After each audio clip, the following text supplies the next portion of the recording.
Atalanta has just defeated Bayer Leverkusen 3-0 in the Europa League final in Dublin. Is it fair to call this the greatest night in Atalanta's history? Oh, yeah, absolutely. Especially since they've only won one other big trophy back in the 60s, the Coppa Italia. This is European type stuff here. Yeah. The first hat-trick in the Europa League final as well. Lookman having the night of his life. 10 out of 10 performance. But honestly, man, I don't think there's any other way to sugarcoat this. Leverkusen got ran. Yep. Absolutely ran, brother. Ridiculous. The first 20 minutes, it was all Atalanta. The classic press that Gasperini has made this team work on for the last 8 years. And Leverkusen really had no answer, man. Xhaka was sloppy, but not just Xhaka in the midfield. It was everybody. Grimaldo, when he would get out wide, he'd try to make a pass centrally. It would go straight to an Atalanta player. And Atalanta took complete advantage, getting 2 goals during that time when they were really pressing hard. And at that point, I was like, damn, Leverkusen, they need to figure out something because nothing is working. And ultimately, they just couldn't. Ultimately, nothing did. This reminded me of those classic Cinderella type runs we see in like college basketball, you know, where there's a lot of magic behind the team. I'm not saying that Bayer Leverkusen was a underdog by any means. They were, if anything, the favorite going into this matchup. We predicted they would win.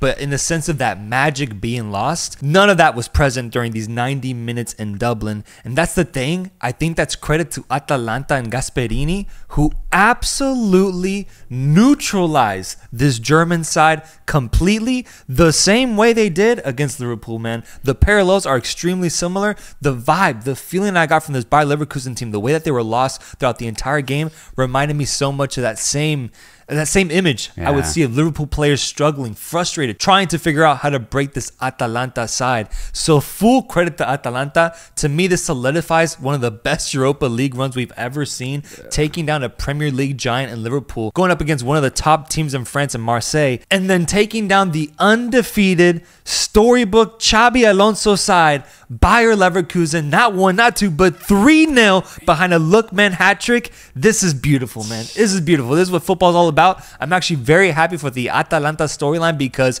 what a moment to take down this Bayer Leverkusen team. This is going to go down in their history as probably the greatest victory that they've ever seen. Oh, I'm so happy for Atalanta, not just with the way that they played today, because it really was a perfect game for them. And every single player should be so proud of how they performed in this match. But I'm so happy because we were talking pre-game.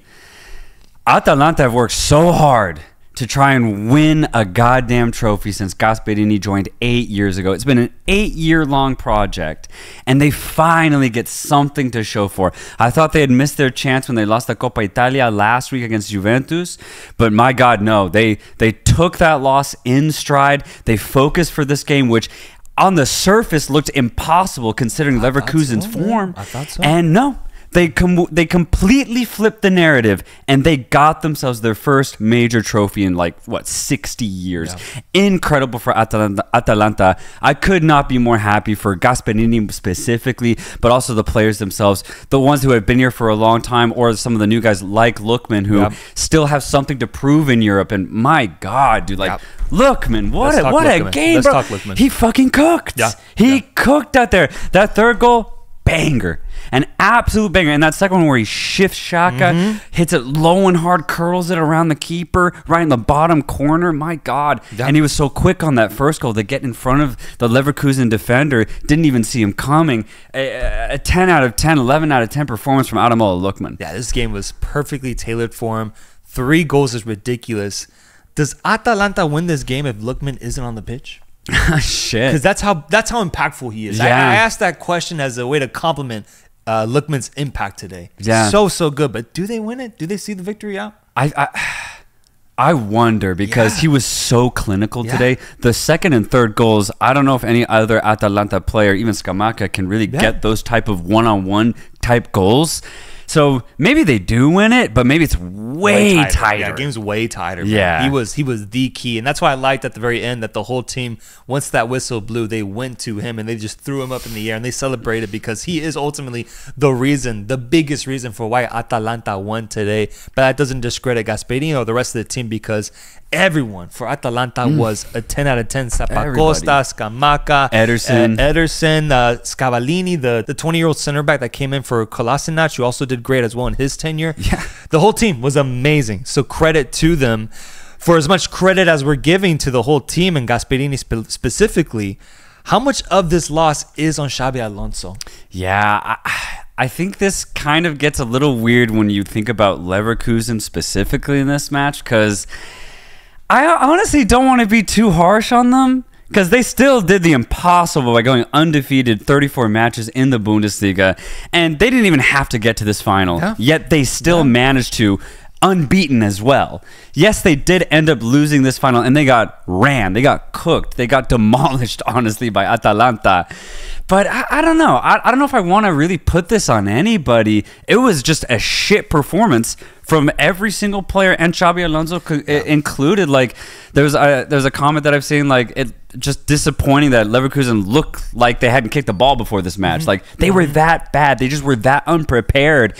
But also, isn't it weird, like, Leverkusen just won their first major title, right? And they had to celebrate that last weekend. Yeah. You celebrate that, and all of a sudden, all right, boys, we got a hell of a final against Atalanta. I don't know. Maybe that can also play a factor. Well, that's kind of what I wanted to bring up, is that now I think Bayer Leverkusen and Arsenal, the only teams that can be compared in the sense of undefeated seasons domestically. It's a very small sample size, but I wonder if there's like a mental impact that going undefeated in your domestic league ends up resulting in you losing a European final. Yeah, so far that's been the truth. I think so. No, I really do think so, and it's honestly similar to what the 73-9 record Golden State Warriors. They went all the way and then lost. There's some sort of mental impact that I think takes a toll in such a long season, and that's the thing. Atalanta knew they were in a final, right? Leverkusen, I think, did know, but going that many games undefeated, bro, you're begging to have one bad game almost, right?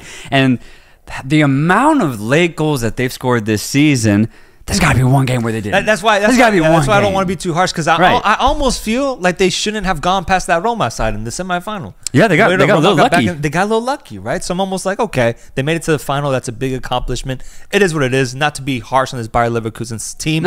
It just ultimately does suck that they weren't able to couple an undefeated domestic run with a European title as well. And then they still have another final to go to in the DFB Pokal. So that'll be interesting to see how they perform in that specific setting. But I do expect them to win that one against a second division side. Regardless, this should be about Atalanta and their achievements. What an incredible season. They were also a finals loss away from having a double this year. Had they beaten Juventus in the Coppa Italia, they could have had 2 trophies to ultimately signify the best year in their club's history. They're just on an incredible year right now. Incredible form, incredible energy, and they peaked at the perfect time. Absolutely. 5th place in Serie A, and if things go their way, they honestly could sneak into 4th. They're already basically secured Champions League for next year in the new format. And if they're able to keep this team, there's some really exciting players. As you mentioned, like Scalvini, Ederson have had such good seasons. And then Lookman, if he can continue this form and just improve himself next year, keep all of these really good players, Atalanta, I see them being just as good, if not better, and I think this team is definitely Champions League caliber. Yeah, has there ever been a question as pointless as who's man of the match? Has there ever, bro? For real, even man. In the World Cup final, it could have been Mbappe, or you could have said Messi, right? You could have gone all the way, despite Mbappe having a hat trick. For this one, man, I think it's as clear as crystal water, bro. Yeah, bro. Lookman gets the Man of the Match award. What a final. What a performance in Dublin. Congratulations to any Atalanta fans that follow the Give and Go and are celebrating today. Massive, massive day in your history. Enjoy it. And as for Bayer Leverkusen, we'll look forward to seeing them in the DFB Pokal.